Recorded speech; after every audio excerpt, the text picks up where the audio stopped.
اور یہ بڑے بڑے گناہ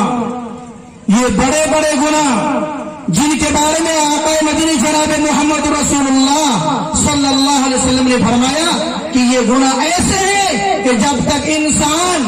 حقیقی توبہ نہ کر لے تب تک وہ گناہ معاف نہیں ہوتا ہے، وہ گناہ معاف نہیں۔ ان گناہوں کو ہم نے چھوٹا چھوٹا گناہ سمجھ رکھا ہے اور معمولی سا گناہ، لیکن اس سے بڑھ کر اب بہت سارے ایسے گناہ ہمارے معاشرے کے اندر،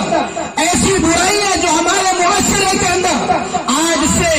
5-7 سال پہلے نہیں تھی، سننے میں نظر ہی نہیں آیا تھا کہ ہمارے معاشرے کے اندر یہ برائیاں ہیں، لیکن افسوس سد افسوس معاشرہ بگڑتے بگڑتے اس حد تک پہنچ چکا ہے کہ اب وہ برائیاں جو ہم کہیں اور کے بارے میں سنا کرتے تھے، آج میرے معاشرے کے اندر وہ برائیاں آ چکی ہیں، اور وہ برائیاں ایسی عام ہو چکی ہیں کہ عام تو عام، جاہل تو جاہل، اچھے پڑھے لکھے نمازی متقی اور متقیوں کے گھر میں ان برائیوں کے اندر ملوث اور مبتلا ہو چکے۔ کیوں؟ اس لیے کہ ہم نے گناہوں کو گناہ نہیں سمجھا۔ لیکن میں سارے گناہوں پر تبصرہ، ساری برائیوں پر تبصرہ نہیں کروں گا۔ اس وقت جو 2-4 برائیاں جو پہلے آج سے 10-15 سال پہلے میرے معاشرے کے اندر نہیں تھی،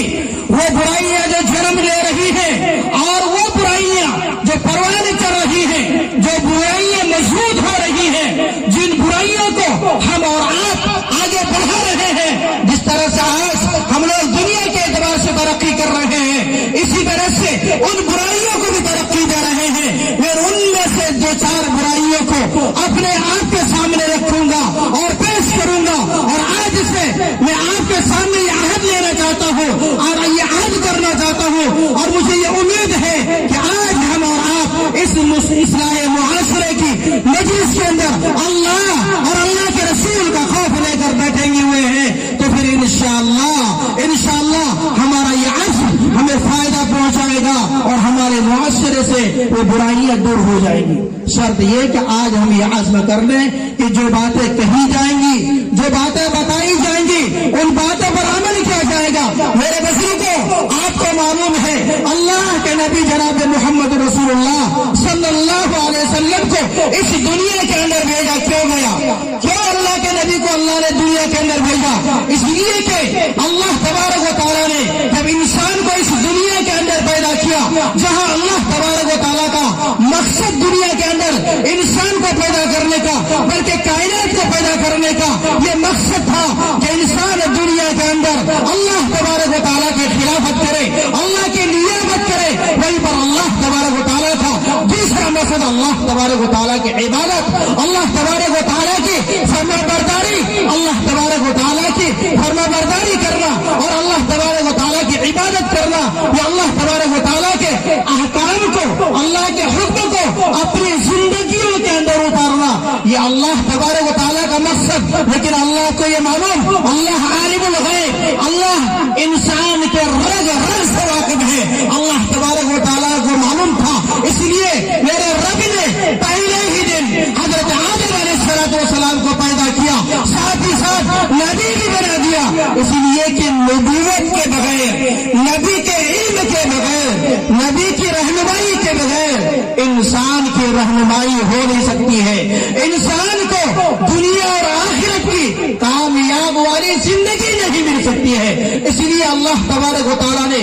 حضرت آدم علیہ السلام کو اس دنیا کے اندر جب انسان بنا کر کے بھیجا، ساتھ ہی ساتھ اللہ تبارک و تعالیٰ نے حضرت آدم علیہ السلام کو نبی بھی بنایا،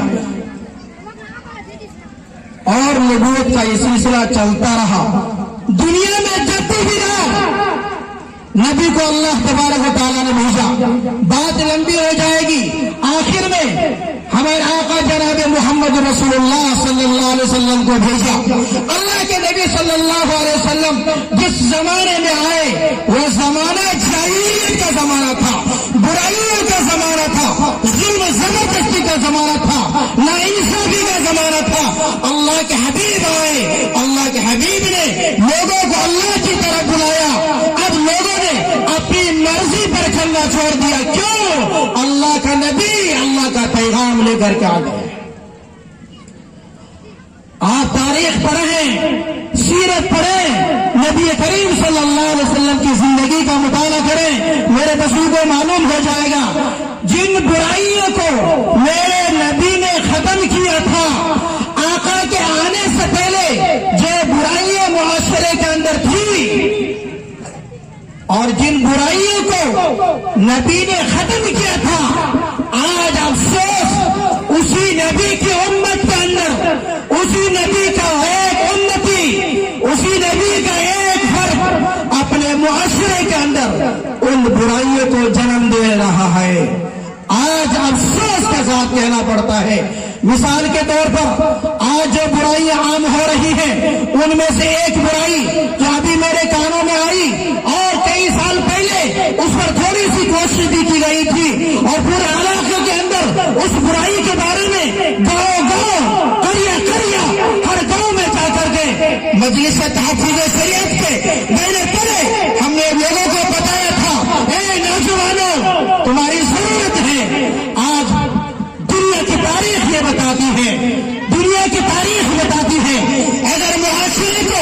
بگڑنے والا کوئی طبقہ ہے تو وہ نوجوانوں کا طبقہ ہے، اور اگر معاشرے کو صحیح راستے پر لانے والا کوئی طبقہ ہے تو نوجوانوں کا طبقہ ہے. اس لیے نوجوانوں سے ہم یہ گزارش کریں گے، نوجوانوں آئے میدان کے اندر اور نبی کی باتیں سنیں، نبی کی باتوں کو اپنی سیرت کے اندر اور اپنی زندگی کے اندر کرنے کی کوشش کریں. آج ہمارے یہاں جہاں بہت ساری برائی ہیں، آج سے 10 سال پہلے ہمارے علاقے کے اندر کسی کے ذہن و گمان کے اندر یہ نہیں تھا کہ کوئی بچہ ہمارے علاقے کے اندر شراب کا عادی ہو سکتا ہے، کوئی شراب پی سکتا ہے. لیکن رفتہ رفتہ جب لوگوں نے دھیان نہیں دیا، ماں باپ نے توجہ نہیں دی، معاشرے نے اس سے غفلت کرنی شروع کی، آج سننے میں آ رہا ہے نوجوان براہروی کا شکار ہو چکا ہے. آج نوجوان اپنے ماں باپ کو دھوکہ دے کر کے پارٹیوں کے نام پر، اسلام پور کے نام پر، تقریب کے نام پر، دوست احباب کی مجلس کا سہارا دے کر کے ماں باپ سے چھٹی لے کر اپنے گھر سے نکل جاتے ہیں اور پارٹیاں دے کر کے نوجوان آپس میں شراب پینے کے عادی بنتے چلے جاتے. آپ کو معلوم ہوگا اللہ کے نبی صلی اللہ علیہ وسلم کا زمان، اللہ کے نبی صلی اللہ علیہ وسلم کا جو دور تھا، میں نے بتایا آپ کو گناہوں کا دور تھا. اس دور میں نبی آئے تھے اور اس میں شراب اتنی عام تھی کوئی انسان یہ سوچ بھی نہیں سکتا تھا کہ شراب ہمارے لیے ناجائز ہو سکتا ہے، شراب ہمارے لیے ممنوع اور حرام ہو سکتی ہے. کسی کے دل و گمان کے اندر یہ بات نہیں تھی، بلکہ اس زمانے میں شراب کی حیثیت ایسی تھی جیسا کہ آج ہمارے معاشرے کے اندر ٹھنڈے مشروبات ہیں، اسپرائٹ ہے، لیمن ہے، اسی طرح سے پیپسی اور مازا اسپرائٹ وغیرہ اس طرح سے آج ہمارے معاشرے کے اندر ہے. اسی طرح سے اس زمانے میں شراب کی حیثیت تھی، ہر انسان شراب پیتا تھا. اس زمانے میں جب لوگ ایمان لے آئے، اللہ کے نبی پر قرآن اتر رہا ہے، قرآن کی آیت اتر آ گئی، یا ایھا الذین آمنوا انما الخمر والمیسر والانصاب والازلام رجس من عمل الشیطان. میرے بزرگوں کئی باتوں کا اس کے اندر ذکر ہے، لیکن جو پہلی چیز اس آیت کے اندر اللہ تبارک و تعالیٰ نے بتلائی وہ شراب کے بارے میں کہا گیا ہے. اور شراب کتنی بری چیز ہے میں آگے بتاتا ہوں، لیکن جب شراب کی آیت اتر رہی ہے تاریخ یہ بتاتی ہے میرے بزرگوں اس طرح کا مجمع ہے. ایک صحابی رسول اپنے تمام صحابی کو، اپنے تمام ساتھیوں کو شراب پلا رہے ہیں. ادھر سے یہ نظر آ رہی ہے، آواز آ رہی ہے، اے لوگوں اللہ کی طرف سے اللہ کے نبی پر شراب کی حرمت آ گئی ہے.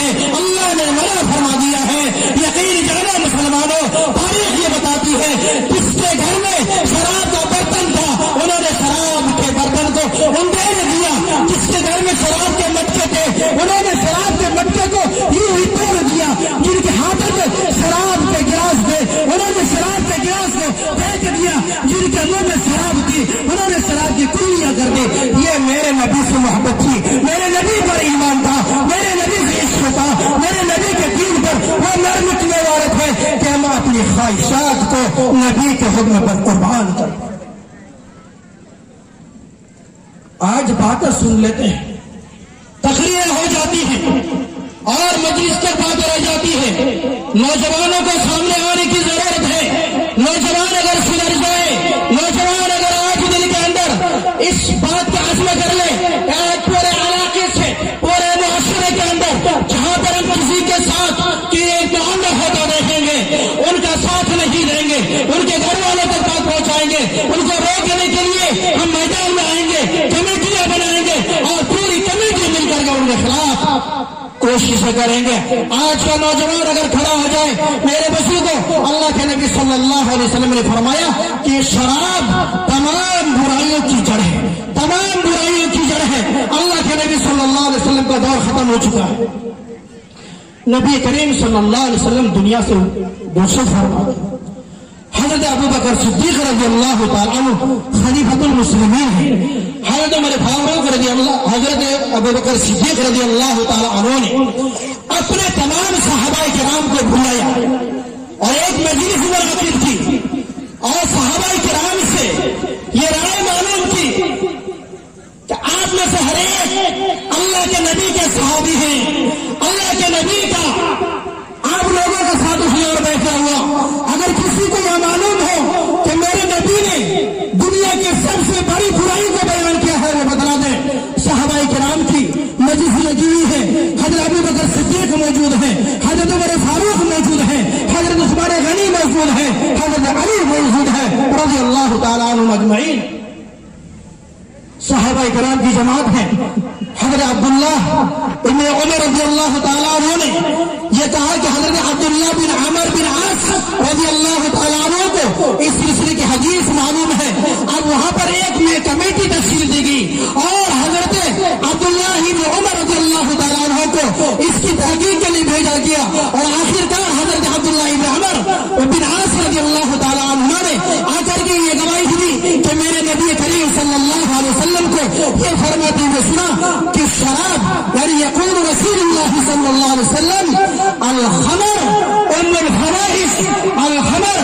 ام الکبائر، یہ شراب تمام بے حیائی کی جڑ ہے، یہ شراب تمام گناہوں میں سب سے بڑا ہے۔ ساتھ ہی ساتھ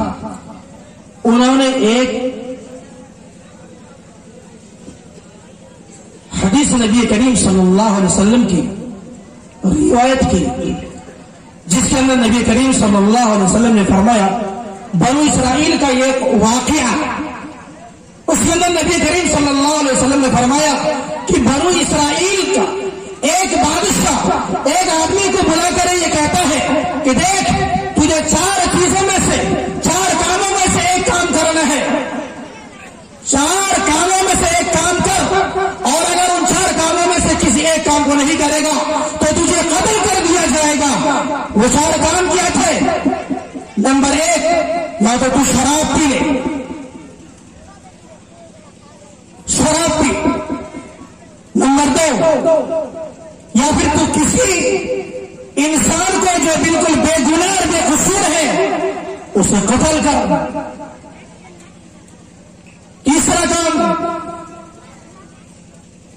یا کسی عورت سے تو زنا کر۔ چوتھا کام، خنزیر کا گوشت کھا۔ 4 کاموں میں سے ایک کام کرنا ہے، یا تو شراب پینی ہے، یا کسی بے قصور انسان کو قتل کرنا ہے، یا پھر کسی پاک دامن عورت سے زنا کرنا، مکالمہ کرنا ہے، یا پھر خنزیر کا گوشت کھانا۔ کون پسند کرے گا؟ کون پسند کرے گا کہ خنزیر کا گوشت کھائے؟ اس آدمی نے